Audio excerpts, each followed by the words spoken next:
অজিত পাওয়ারের প্লেন দুর্ঘটনায় মৃত্যুর দিনেই মমতা ব্যানার্জির দিল্লি সফর হঠাৎ বাতিল।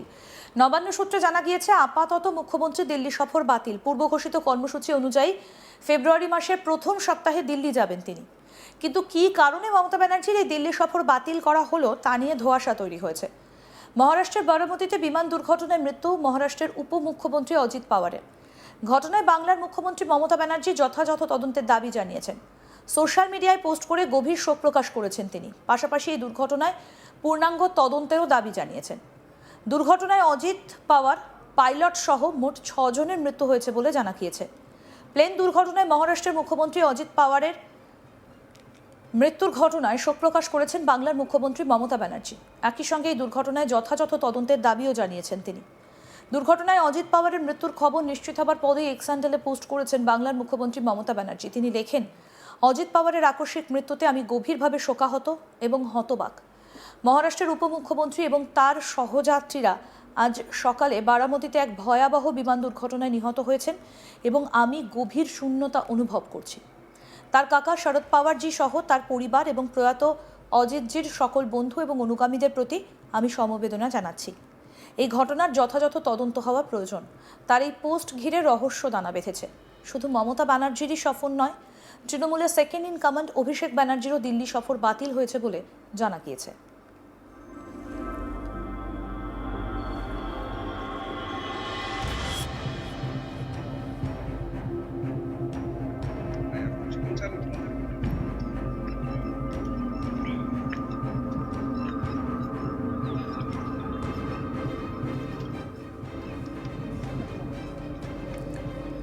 বুধবার 28 জানুয়ারি সকালে ভয়ঙ্কর দুর্ঘটনা মহারাষ্ট্রের বারামতিতে মহারাষ্ট্রের উপমুখ্যমন্ত্রী অজিত পাওয়ারের বিমান দুর্ঘটনায় মৃত্যু হয়।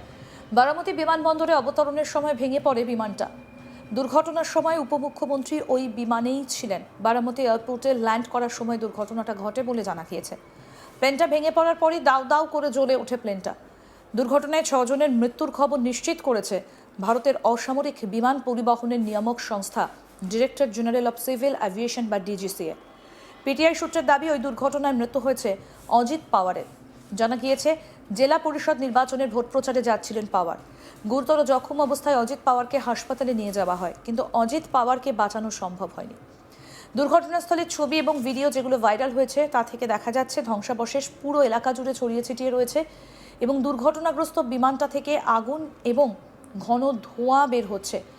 পাওয়ার একটি ব্যক্তিগত মালিকানাধীন চার্টার্ড বিমানে ভ্রমণ করছিলেন, যেটাতে আরও 3 জন যাত্রী ছিলেন বলে জানা গিয়েছে। বারামতি বিমানবন্দরে অবতরণের চেষ্টার সময় বিমানটা দুর্ঘটনার শিকার হয়। তবে পাওয়ারের কার্যালয় বা সরকারি কর্তৃপক্ষের পক্ষ থেকে এখনও পর্যন্ত কোনো আনুষ্ঠানিক নিশ্চিতকরণ পাওয়া যায়নি। জরুরি উদ্ধারকারী দল ঘটনাস্থলে পৌঁছন। দুর্ঘটনার কারণ এখনও পর্যন্ত তদন্ত করে দেখা হচ্ছে।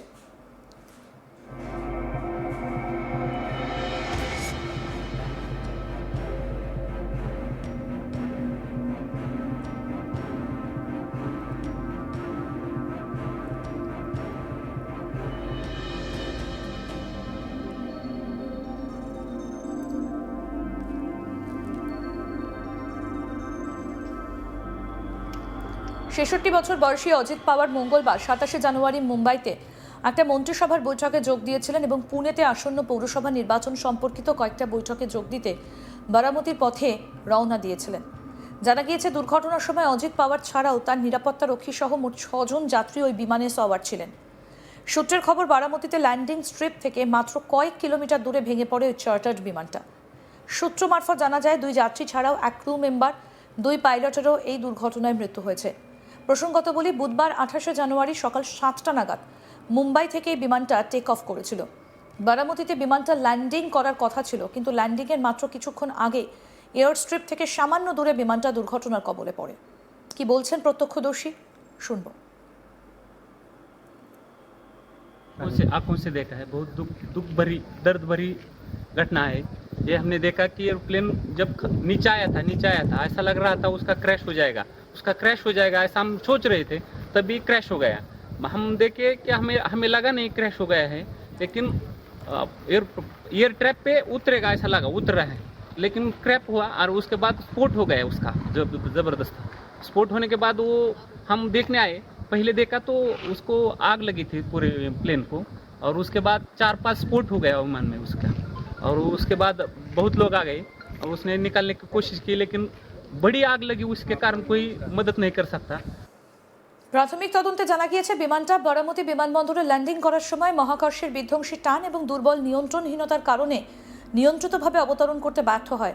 বিমানটা যখন রানওয়ে থেকে সরে যায় তখন সেটা ল্যান্ডিং থ্রেশহোল্ডের কাছাকাছি একটা খোলা জমিতে ধ্বস্ত হয়ে পড়ে এবং মুহূর্তের মধ্যে আগুন ধরে যায় বিমানটিতে। এই বিষয়ে কেন্দ্রীয় গ্রামোন্নয়ন মন্ত্রী গিরিরাজ সিং বলছেন, এটা ভয়াবহ দুর্ঘটনা। মৃতদের পরিবারের প্রতি সমবেদনা জানাই। অজিত পাওয়ার শুধু মহারাষ্ট্রের উপমুখ্যমন্ত্রী ছিলেন না, তার মতো নেতার অভাব পূরণ করা মুশকিল। কি বলেছেন গিরিরাজ সিং, শুনুন।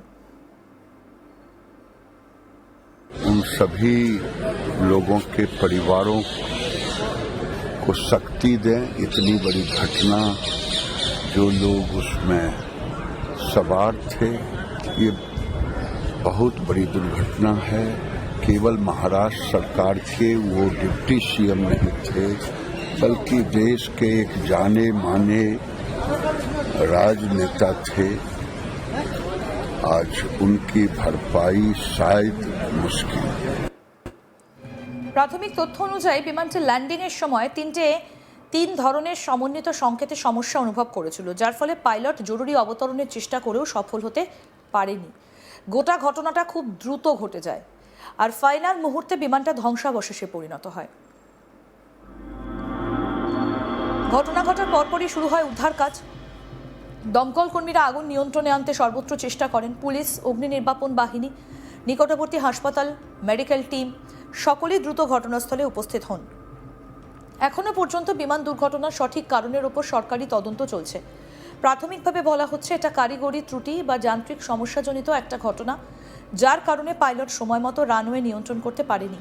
তবে তদন্তের মাধ্যমে এইসব সম্ভাব্য কারণ পরিষ্কারভাবে নির্ণয় করা হবে, বিশেষ করে বিমানের যান্ত্রিক রেকর্ড, পাইলটের যোগাযোগ লগ, আবহাওয়া পরিস্থিতি ইত্যাদি পরীক্ষা করে।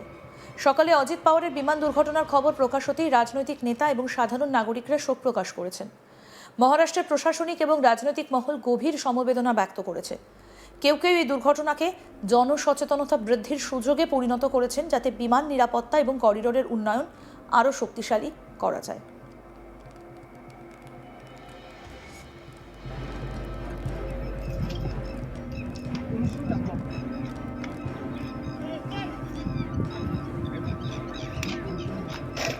ইতিমধ্যেই এই দুর্ঘটনা নিয়ে একাধিক প্রশ্ন উঠছে। যদি দৃশ্যমানতা কম থাকে, যদি ফগ থাকে, তাহলে কেন প্লেন উড়িয়েছিলেন পাইলট? সেই প্রশ্নও কিন্তু ইতিমধ্যেই উঠতে শুরু করেছে। সমস্ত আপডেট পেতে দেখতে থাকুন আজ তাক বাংলা। সাবস্ক্রাইব করুন, নোটিফিকেশন পেতে বেল বাটন অপশন প্রেস করুন।